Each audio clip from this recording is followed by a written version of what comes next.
Ito, magandang pag-usapan ho natin dahil sa talagang patuloy na umiinit ang issue at sa gutan o world war sa pagitan ng Malacanang at ni Vice President Sara Duterte. At ang huli po sa pinaka-issue ay lantaran na naman na sinabi ho ni PCO, Undersecretary Claire Castro, na fake news. Fake news daw itong si BP Sara Duterte na kung saan ay may binanggit ito si BP Sara na ito pong si First Lady Lisa Araneta Marcos ay nasa nandun po sa loob ng hotel di umano nung mapaulat na namatay di umano rin sa pag-overdose dito po sa illegal na droga. Ito pong isang Pilipino diyan po sa US kasi may mga kumalat na rin namang balita, nandun ho sila magkakasama. Pero panoorin ho muna natin at ito hong naging pahayag ni BP Sara tungkol ho rito sa kanyang mga akusasyon at tila may hawak po siya na police report na kung saan ay naroon di umano si First Lady. At mamaya ay iparirinig ko rin ho sa inyo yung sagot naman ni Yusek Castro at na fake news si BP Sara. At muling bumaltaw niya si VP Sara. Ito, panoorin natin para mabuo po natin yung ating diskusyon dito po sa isyong ito. Kasama ba yung sinataktakas para sa Duterte? And what's your comment on this if you want? Oo. Sinabi ko na nga wala namang ibang ginawa ang administrasyon na ito kundi pamumulitika lang at paninira sa mga kalaban nila sa politika. Kung napansin ninyo, noong lumabas yung malaking issue ng blanco sa mga blanco sa budget. At maraming nagtatanong at maraming nagsasabi na unconstitutional yung budget, na tinanong kung paano naging legal yung paggamit nila ng pera, puro blanco yung nasa loob ng budget, ay lumabas yung impeachment ko. Yun yun. Tapos, nung nagkaroon ng malaking krimen sa Estados Unidos na merong namatay dahil sa drug overdose, at kung makikita ninyo doon sa police report ay nandoon ang pangalan ni First Lady Lisa Marcos, na isa sa mga tao doon sa loob ng kwarto kung nasaan yung tao ay nag-overdose sa suspected drug overdose sa hotel room, at ang daming nakikitang white powder substance na sinabi doon sa police report ay suspected cocaine din, ay bigla nilang kinuha si Pangulong Duterte. Nung lumabas naman yung Okay, so yun po ang pahayag ni BP Sara na kung saan ay ito ho, parang kanyang kinukumpirma na meron po siyang hawak na police report at na kung saan ay nung mga panahon yon ay naroon si First Lady Lisa Araneta Marcos. At atin pong chinek ho mga kababayan, ito hong kasi yung pangyayari na yan ay ang sinasabi ay nangyari ho ang insidente at yung kay sa Pilipino na di umano ay namatay bagamat sa ngayon wala pa hong opisyal na sinasabi kung ano pa talaga ang yung dahilan ng pagkamatay. Pero sabi po ni BP Sara ay di umano'y overdose. Nangyari po ang ang namatayan March 8, 2025. At sa loob po ng isang hotel diyan po sa Los Angeles, California. So yun po ang binabanggit ni BP Sara Duterte. So ito naman agad na sumagot ito pong si Yusek Claire Castro at sinabi niyang fake news. Ito, panoorin po natin mga kababayan. At para maganda mas maliwanag po sa ating mga viewers, sa ating mga taga-subaybay. Recent interview, Vice President Sara Duterte said every time may issue raw po against the Marcos administration, inaatake raw po ang mga kalaban. And may I read part of her quote? Merong namatay sa Amerika at nandoon sa loob ng kwarto si First Lady Lisa Marcos at nandoon sa police report. Cocaine yung sinasabi nagkalat doon sa kwarto na yon, ay bigla na lang nilang hinila, kinuha, dinukot si Pangulong Duterte. Your comment po, ma'am.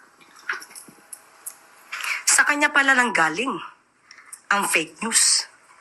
Siya pala ang source ng fake news na ito na pinapakalat laban sa unang ginang kay First Lady. Unang-una po, kailangan pa ba natin paniwalaan ang mga ganitong klaseng istorya na nanggagaling sa Vice Presidente? Tandaan po natin, dumating si First Lady sa Pilipinas March 10, 2025. Kung gusto niya pong alamin yan bilang Vice Presidente, may records po yan. March 11, nagkaroon po ng event si First Lady with the representatives of Girl Scouts of the Philippines. That's May 11, 2025. Pwede po ba natin ipakita? Yan. Makikita po natin na kasama niya ang ilan sa mga representatives ng Girl Scouts of the Philippines. Nandiyan po si Dr. Cristina Lim Yuso, National President, Mrs. Teresita Gonzalez, GSP Central Board Member, at si Mrs. Rosaline Davadilla, National Executive Director. March 11 po, nang naaresto or dinala ang dating Pangulong Duterte sa ICC. Paano po ito maiko-correlate kay First Lady? Samantalang March 11, nandito na siya sa Pilipinas, kasama ang sinabi po natin mga representatives ng Girl Scouts of the Philippines. Ito po, ang sinabi ni VP Sara, ay walang paggalang sa pamunuan, sa organisasyon ng Girl Scouts of the Philippines. Pinapalabas niya na ang event na to ay hindi nangyari. Bilang Vice Presidente, hindi po ba dapat inalam niya muna kung itong mga taong pong itong nabanggit ko from the Girl Scouts of the Philippines ay totoong nagkaroon ng meeting sa ating First Lady? Okay, so yun po ang pahayag ni Yusek Claire Castro. Pero hindi naman ho sa nagmamagaling ho ko at nagsasabi matalino. Pero tila mali po yung sagot. Lihis po ang sagot ni Yusek Claire Castro. Kasi ang tanong, kasi ang binabanggit ito ni BP Sara ay yung ginawang sinasabi niya, no, ang termino na ginamit ni BP Sara ay yung pag-kidnap kay dating Pangulo noong March 11 ay para pagtakpan di umano ito hong pagkakasangkot ng First Lady di umano dyan po sa may namatay na Pilipino sa US. So March 8 po nangyari yung pagkamatay. So umuwi ng March 10. Sana ang ipiniliwanag po ni Yusek Castro, nilinaw niya na hindi kasama si First Lady ron sa sa sinasabing may namatay na na Pilipino. Dapat yun ho dun ho kasi abogado po siya. Dapat dun ho siya sumentro. Kasi ang sabi po ni BP Sara ay hindi talagang para masapawan mapagtakpan yung issue sa US di umano. Kaya talagang mabilisan na kinidnap di umano ito pong si BP o si dating Pangulong Duterte. So yun po ang pinakabuod o mensahe ni BP Sara. Ang linaw naman ho Pero ang pagkakaintindi po ni Yusek Castro, parang ang pinalalabas daw po ni BP Sara hindi po nangyari yung Girl Scout, yung sa Girl Scout. March 11 ho yun, ang layo na ha. Kasi, ulitin ho natin sa ating mga viewers. Ang sinabi po ni BP Sara, gusto nilang pagtakpan yung nangyari noong March 8. So, umuwi ng March 10, bakit Girl Scout?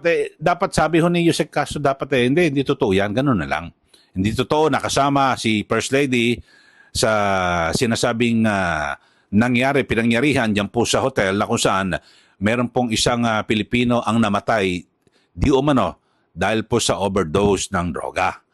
Yun po ang dapat. Doon po tayo sumentro, Yusek. Inilalayo mo Ang layo na ho ng March 11 na yung kanyang event sa Girl Scout. Kasi yun lang ho pinagtakpan nga sabi. So wala na ho, wala na po yung hindi po kasama yung issue po ng Girl Scout. Dapat siguro tingnan niyo rin Yusek Castro, totoo ba dapat pabulaanan nyo, totoo ba na may police report o wala? Na kung saan ay sa pinangyarihan ng pagkamatay, nandun ba ang First Lady o wala? Dapat ganun ho. Noong March 8 nangyari, namatay. Hanggang ngayon, wala pang akong official na kung ano ba yung cause of death o yung dahilan. Pero base nga po kay BP Sara, yung po ating quote, di umano, siguro may nakuha siyang police report, kopya. Na, kasi, alam ho, dun sa Amerika, kahit na sino ka, no? Alam ba, may nangyaring insidente. O ito, may namatay. O, lahat, kung sino nandun, isusulat to yan sa police report.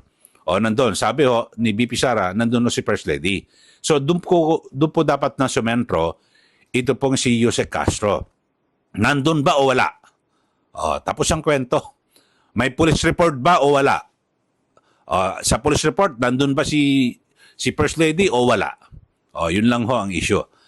Mga kababayan, parang hirap na naman umintindi ni Yusek Claire Castro. Parang hindi niya na inilihis niya yung kanyang sagot sa tanong. Ang tanong, 'di ba? Ang sabi po ni BP Sara, merong na di umano ay nandoon si First Lady. Yun lang ho, kumpirmahin niyo lang ho. Yusek Castro, nandun ba o wala? Tapos ang kwento. Tapos ang lutong ng sabi niya, fake news. Fake news yan. Si BP Sara, siya pala nagpapakalat ng fake news yan na tungkol dito sa sa pangyayari sa US na isinasangkot ang First Lady. Maganda ho, Yusek Castro, kumuha kayo ng police report sa LA at pabulaanan niyo, ipakita niyo kay BP Sara, ito, hindi totoo yan.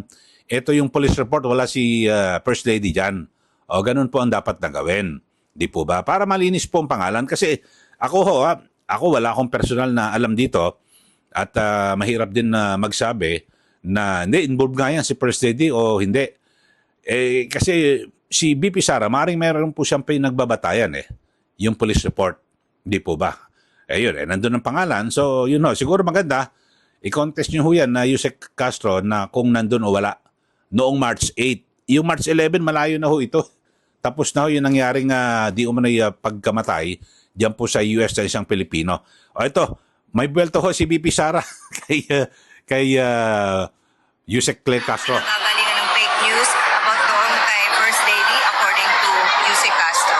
About doon sa drugs na kasama siya sa police report dahil nandito na raw siya sa Pilipinas bago pa raw po ipa-aresto si Presidente Duterte.